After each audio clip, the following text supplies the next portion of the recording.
What's going on, Tar Heel Nation? My name is Nathan. I am one half of your Hill Brothers, and our North Carolina Tar Heels just got the big win over the St. Bonaventure Bonnies, 85-70. Carolina was able to cover the spread. Carolina came in as a 10.5-point favorites into this game today, and this was an interesting game for North Carolina. We kind of felt that way coming in to the game. St. Bonaventure, a team that had been they hired the GM, Adrian Wojnarowski. We love Woj, the Woj bombs. He is now their GM over there, and he flipped this roster completely, bringing in a lot of different guys. And they got to show off some of their key players there a little bit today, which was really fun to see. Especially that Frank Mitchell is huge, man. Dude is a really big dude, and Daryl Simmons, number 8, he is going to be a problem in the very near future, and for St. Bonaventure for the rest of the year. They were undefeated coming into this game as well. But Carolina was able to get the win, 85-70. And I thought Carolina, and we've been talking about it, and we made a video this past week about how Carolina's having issues with slow starts. And that has been a conversation.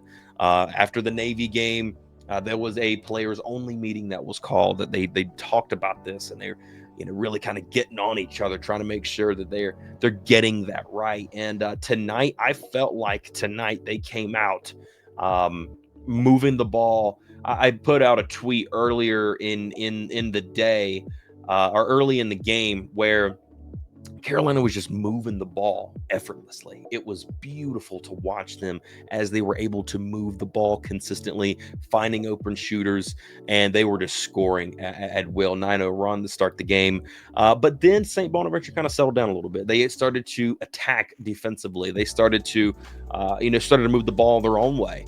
And they punched back at Carolina, and they made the first half pretty tough. There for Carolina. It was only a 35-33 lead for Carolina at halftime. North Carolina once again turning the ball over a ton. They finished with 13 turnovers tonight. Bonaventure had 9 total, but turnovers again was not helping Carolina. Carolina didn't get a ton of production out of their bench either. It was a lot of the turnovers came with Derek Dixon and Jonathan Powell out there on the court when they first came in. They kind of settled down as the game went on as well, of course, but things just kind of fell out of whack, if you will. And that's going to be something for Carolina to figure out. And again, this is still early season. We're 6 games into this thing. But next game against Michigan State, they're going to have a pretty solid team that they're going to have to play there. Michigan State is no slouch tonight. But Caleb Wilson did his thing again tonight, 20 points, was 5 of 13 from the field. Wasn't great. They forced him into a lot of bad shots.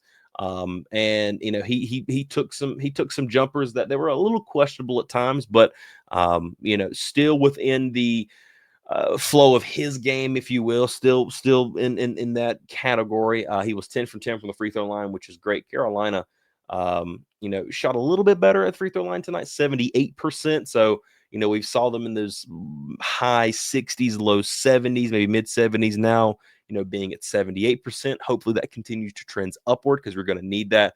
Jaron Stevenson was 1 for 5 from the free throw line, 5 of 6 for Henry Vassir. Mitch, there is something about Henry, man, that I am just enjoying. First off, him and Caleb Wilson both. First off, they had double doubles tonight, which is just amazing. But these two guys right here are, Henry especially.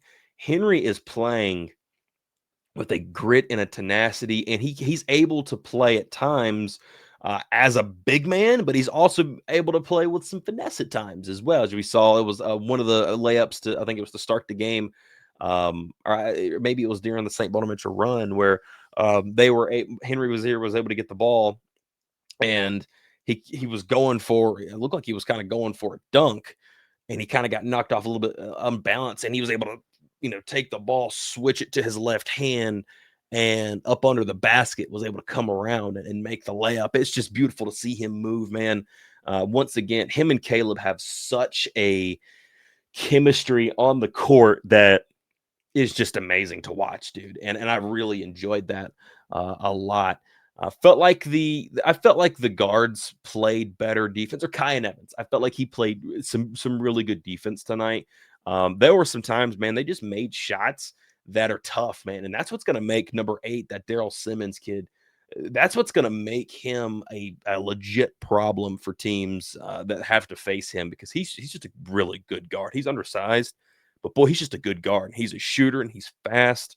He knows he knows how to cut into lanes. He knows how to create, and he understands, spacing as well. But for the most part, I thought Kyan Evans did a really good job tonight for him. He finished tonight with 11 points and had 3 assists as well. Had a few turnovers as well. There was a few times tonight where Carolina, they were getting ready to do these passes. Maybe hook passes on the wings, where it was really telegraphed, and guys were able, Saint Bonaventure was able to pick those apart and get those steals off of that. So got to be a little bit more disciplined on that. Got to be a little bit more direct, kind of hide who you're getting ready to pass to, especially with some of the passes that Carolina does, these cross court passes and things of that nature. Got to be careful with those, man, because all it takes is, and these guys are big out there on the court. We all know, players at the college level and NBA and whatnot. These are some really tall dudes, so they've got wingspans that can get out there and at least touch a ball, get a hand on it, and potentially, create a turnover off of that. So Carolina's got to get a little bit more disciplined there. And I really do feel like if Carolina can clean up some of these turnovers, then a lot of things are going to start falling even better for Carolina. I was curious to know how they were going to, take this game. And, credit to the Bonnies, man. I think the Bonnies are a good team, and I'll be keeping an eye on them as the year goes on, to see if somehow, some way, they're able to make themselves to the NCAA tournament. This is a good team that St. Bonaventure's got, and I'm not really sure what their schedule looks like, but I think it's fairly winnable for them. And with them playing as good as they do, man, who knows what that team can do? So I felt like tonight was a really good test for Carolina. I felt like it was a time where Carolina was able to come in, play against a gritty team. I was curious to see how the size, matchup was going to play out. And sure enough, at times, um, Mitchell was able to use his size. Felt like for the most part, we did a good job against him. He did go 9 of 18. He had 18 points tonight, 6 rebounds. But I felt like, some good defense was played against him. And I felt like Henry, handled his size fairly well, which is a, question, because he's 270. Yes, Henry is taller than him, which is for sure, but he ain't 270 pounds and thick like Mitchell is here. And I was curious to see how that played tonight. So all in all, got to get some more points out of your bench. That is definitely something that we have to see. I want to continue to see this bench get developed. North Carolina is now getting ready to hit a pretty tough part of their non-con. You've got Michigan State at Kentucky, and then it just got Michigan State 48 hours from now at Kentucky in Rupp Arena, and then you come home for Georgetown. So Carolina is going to have to get ready to play that bench and get some production out of it, because man, they're going to need it going up against these teams as well. But Carolina's able to get that win, 85-70. This is the first time Carolina's been 6-0, and I think it was 9 years.